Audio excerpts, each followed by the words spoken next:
Everybody hates a down market. Sellers hate it. Brokers hate it. The guy who bought at the top really hates it. But here's what nobody wants to tell you. A down market is the single best buying environment you will ever see in your life. The problem is most people sit on the sidelines waiting for it to feel safe again. And by the time it feels safe, the deal's gone. So today, I want to flip that thinking on its head.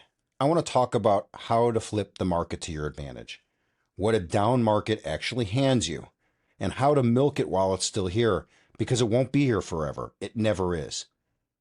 So let's get into it. Welcome back to The Truth About the Market. I'm your host, Jason Zilberbrand. I'm president of VREF. I've appraised nearly every type of aircraft out there. My clients range from private owners to lenders to insurance companies, operators, Fortune 500 businesses, law firms, government agencies, including the FAA. And I've owned aircraft, operated aircraft. I bought them, I sold them, I financed them, and I have spent decades watching how this market behaves when conditions change. So when I talk about the aircraft market, this is not theory. It's not social media commentary, and it's definitely not scraped internet data wrapped in a chart. It is, however, real-world transactional experience. This podcast also has no sponsors. There's no advertisers. There's no outside influence. Nobody pays for my opinions here. Nobody dictates my conclusions. Because aviation is a capital-intensive market, and the market punishes misinformation every single time. And right now, today, we are sitting in one of those windows. We're in a down market, inventory is up, prices have softened, and a lot of owners are nervous. If you're a buyer, that nervousness is your opportunity. So let's break down exactly how to use it. Now, this episode is built for buyers. Sellers, this is how the people across the table from you are thinking, so listen up. But stick around to the end because I've got one piece of advice for brokers and dealers listening that you're not going to want to miss. It might just change your whole business this year. So I've got a handful of advantages, a down market and what it gives you. And I want to walk you through each one. And more importantly, what to actually do about each one. Not theory, but actual tactics. So let's start with the big one. In a down market, cash is king, right? Here's why that matters. More than any other time. When the market's hot, everybody's got money, everybody's pre-approved, everybody's waving offers around. Your cash doesn't stand out because everybody looks good. But in a down market, financing tightens up. Buyers get skittish. Deals fall apart at the 11th hour because somebody couldn't close. And every seller in this market has either lived through a deal collapsing or knows somebody who has. So when you show up as a cash buyer, you're not just another offer. You are certainty. And certainty is where real money is worth it to a nervous seller. But, and this is the part most people miss, being a cash buyer isn't enough. You have to prove it. See, talk is cheap. Anybody can say that they're a cash buyer. So you put your money where your mouth is. Here's what I do. Let's say you're buying a $200,000 airplane and you're paying cash. Throw 50 grand up in escrow right up front, and then have the escrow company give you a letter showing that the deposit is sitting there, ready to go. Now, when you send your letter of intent on that airplane, you attach that escrow letter. Think about what that does to the seller. They've maybe had 2 deals fall through, maybe 3 already. They're tired, they're worried.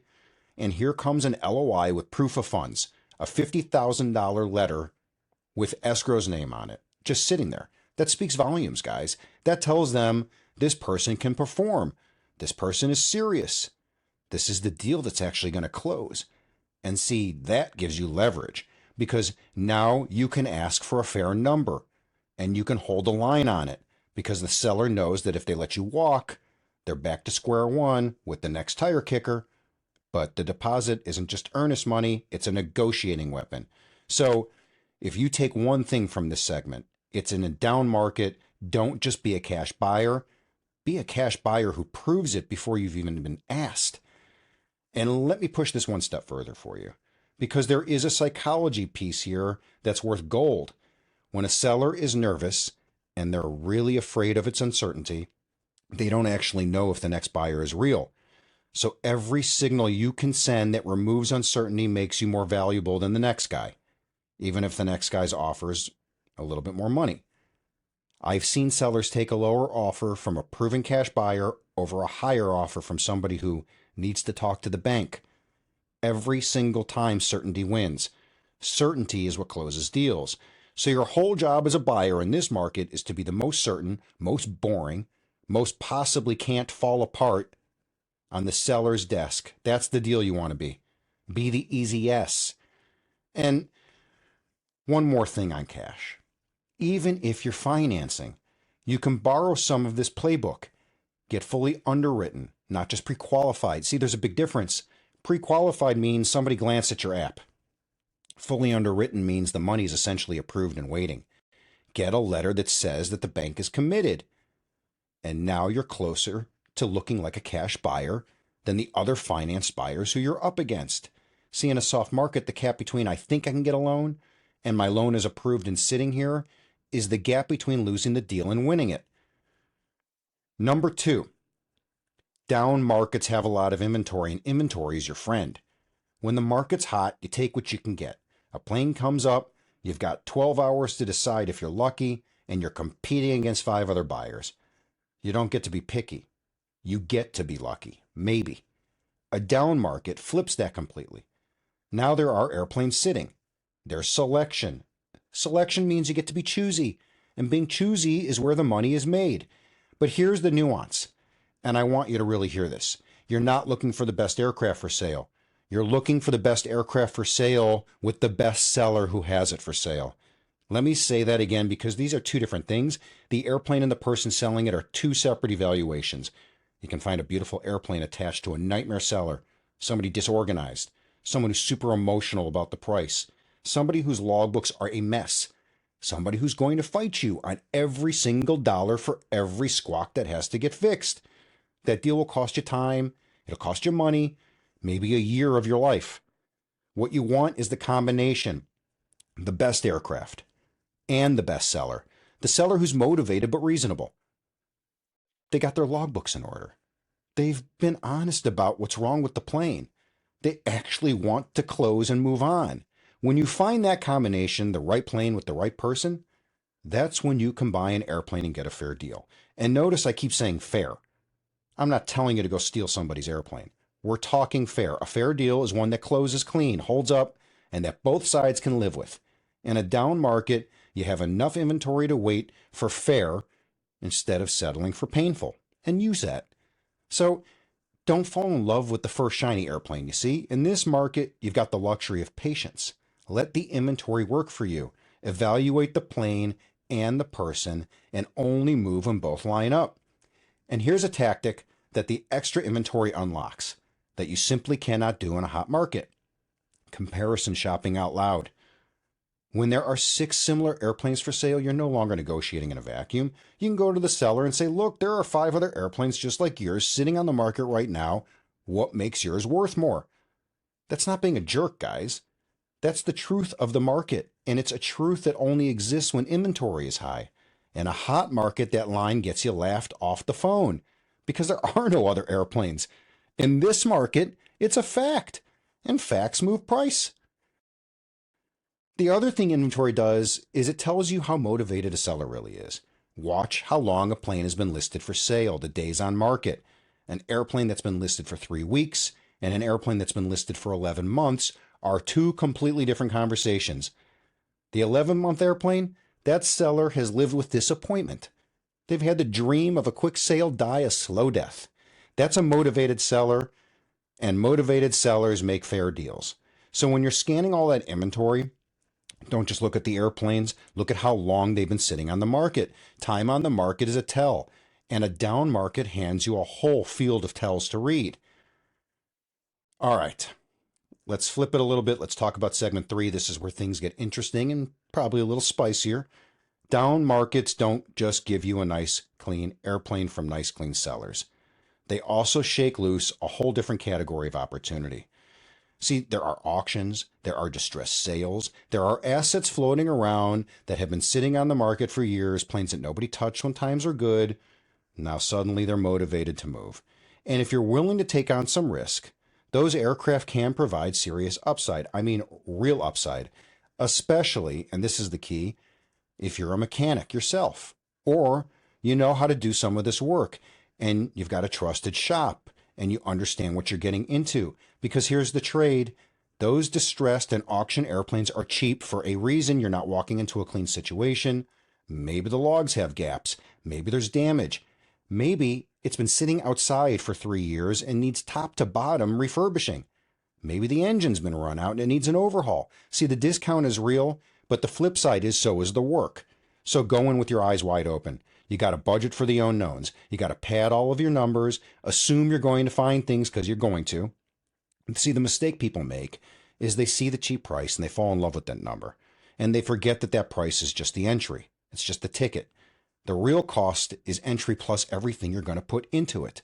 But if you know what you're doing, if you can do some of the work yourself, or you know exactly who can and what it'll cost, these can be the deals that make you the most money in the whole market because almost nobody's willing to go there. The competition thins out fast when there's serious risk involved. And less competition means better buying. Now, this isn't for everybody. If you're a first-time buyer who doesn't know a magneto from a manifold, this probably isn't your lane yet. But if you've got the knowledge or the team and you've been through this a few times, a down market is exactly when these plays open up. Pay attention to them. Now, I have to say something here because I'd be doing you a disservice if I didn't. Everything I just told you about distressed deals and upside, none of it works if you skip the pre-buy. None of it. When you're getting a deal, when the price is soft and the seller's motivated and you're feeling good about the number, there is a temptation to move fast and skip steps to lock it in. Don't do it. The pre-buy inspection, no matter what it is, a logbook review, full-blown annual, it is the single most important thing you do in this entire process. And a down market does not change that. If anything, it raises the stakes because the cheap airplanes are cheap for a reason, and that reason lives in the airplane. And here's the beautiful thing. In a down market, you have the leverage to do the pre-buy right and do it on your terms. If it's an auction, obviously you're going to be limited to what you can do, but that doesn't mean you don't do your due diligence. And you got to pick your own shop. Don't use the seller's buddy down the field. You want a neutral, qualified shop that owes nobody any favors or money. Have them go through it properly. Pull the panels, look at the logbooks, run the numbers on what it's going to take to make it airworthy, more importantly, to keep it that way. Then take whatever they find and bring it back to the negotiating table. See, every squawk is a line item. Every line item is a number. And in this market, the seller doesn't have 10 other buyers waiting. Trust me, it's true. So those numbers stick. They're real. The pre-buy isn't just protection. It's a second opportunity to negotiate. You negotiate the price. Then the pre-buy gives you a whole new set of facts to renegotiate it again. That's the buyer's market working for you. Now, I got to be straight with you about what a pre-buy actually is, because a lot of people get this wrong. A pre-buy is not belt and suspenders for everything that could ever go wrong with that airplane. See, it's a slippery slope when you start treating it that way. A pre-buy is an audit. It's a snapshot of where things stand on that airplane on that day in that month. That is it. You could pass a perfect pre-buy, start the airplane up tomorrow, and something breaks. That's not the inspector failing you. That's called aircraft ownership. That's the risk you accept the day you decide to own one. And here's the part that matters in a down market. When you're chasing a smoking deal, now don't get me wrong, living in the scope of a pre-buy is not the same thing as skipping it. You're still doing the inspection. You're just deciding going in exactly how much risk you're willing to carry, because you have to be willing, ready, and able to give up on some things. The seller does not want to be exposed to every single item under the sun. And if you're getting a screaming price, you may have to limit the scope of that pre-buy to get the deal done. That's a real trade-off. And only you can decide where your line is. Just go in clear-eyed. The bigger the discount, the more risk you are agreeing to carry. So fall in love with the deal all you want, but understand exactly what you're verifying and what you're choosing not to before you wire the money. Now, I want to tie this all together with the most important principle I know in this entire business, and somebody taught me this a long time ago, and it's never let me down. Buying an aircraft at the right number is what gives you your freedom. Here's what I mean.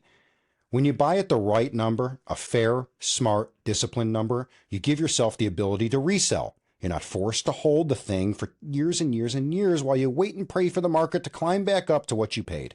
You bought it right. So you can move it whenever you want in almost any market and not take a beating. When you overpay, you lose that freedom. You're stuck. The airplane owns you instead of you owning the airplane. You can't sell without eating a loss. So you just sit there, hoping the market bails you out. And as we just lived through the perfect example of this, look at the premium market right after COVID.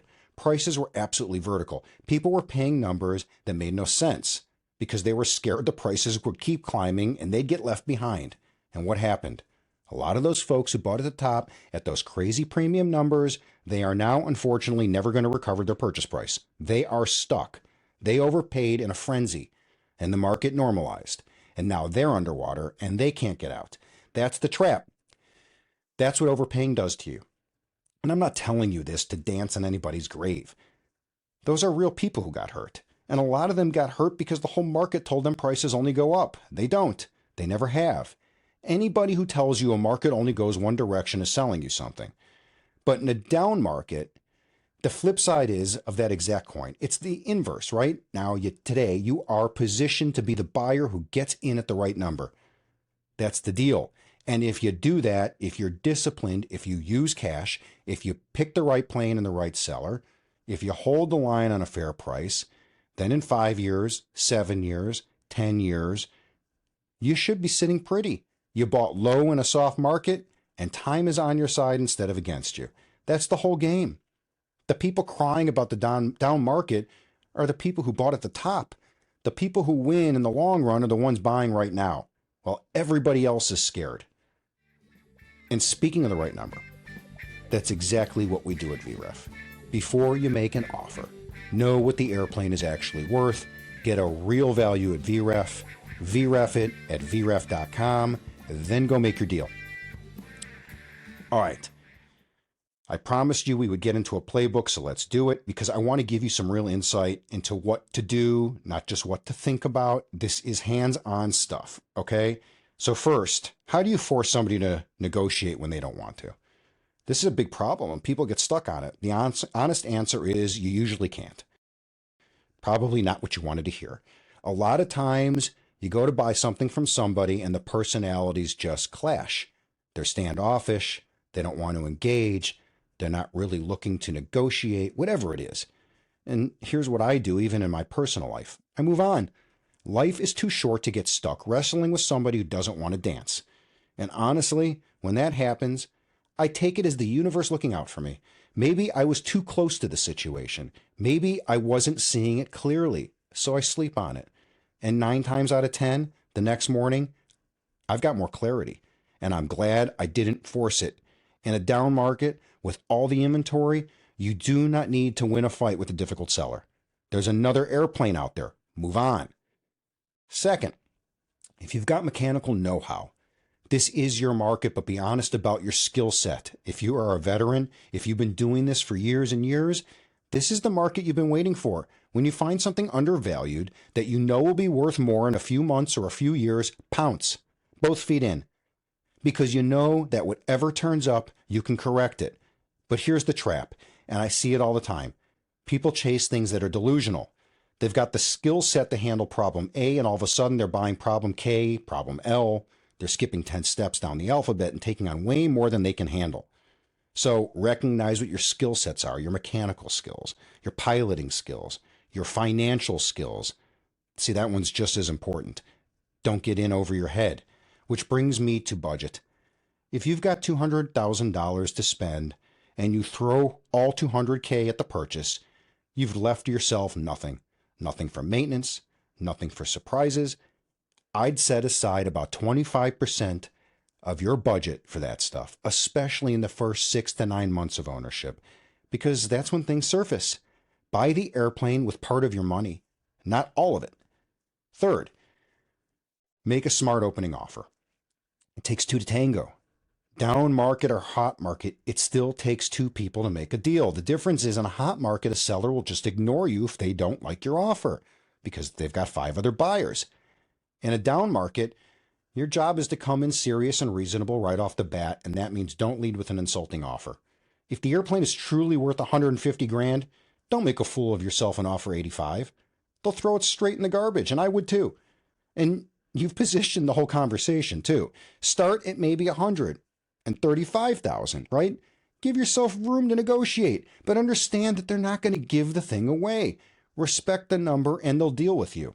Fourth, distress is a double-edged sword. Approach it as worst case scenario. A lot of people look at distress situations and think, great, the guy's getting forced into liquidation. I'm ready to pounce. But with distress comes a whole pile of stuff you will not have clarity on. Take an auction. You may not get any real understanding of what's going on mechanically with the airplane. So you have to approach distress assuming the worst case scenario. And here's why. By the time the bank is repossessing an airplane, things have been going south for a long, long time. Banks do not want this equipment back. They will do everything, workouts, extensions, you name it, before they take it back.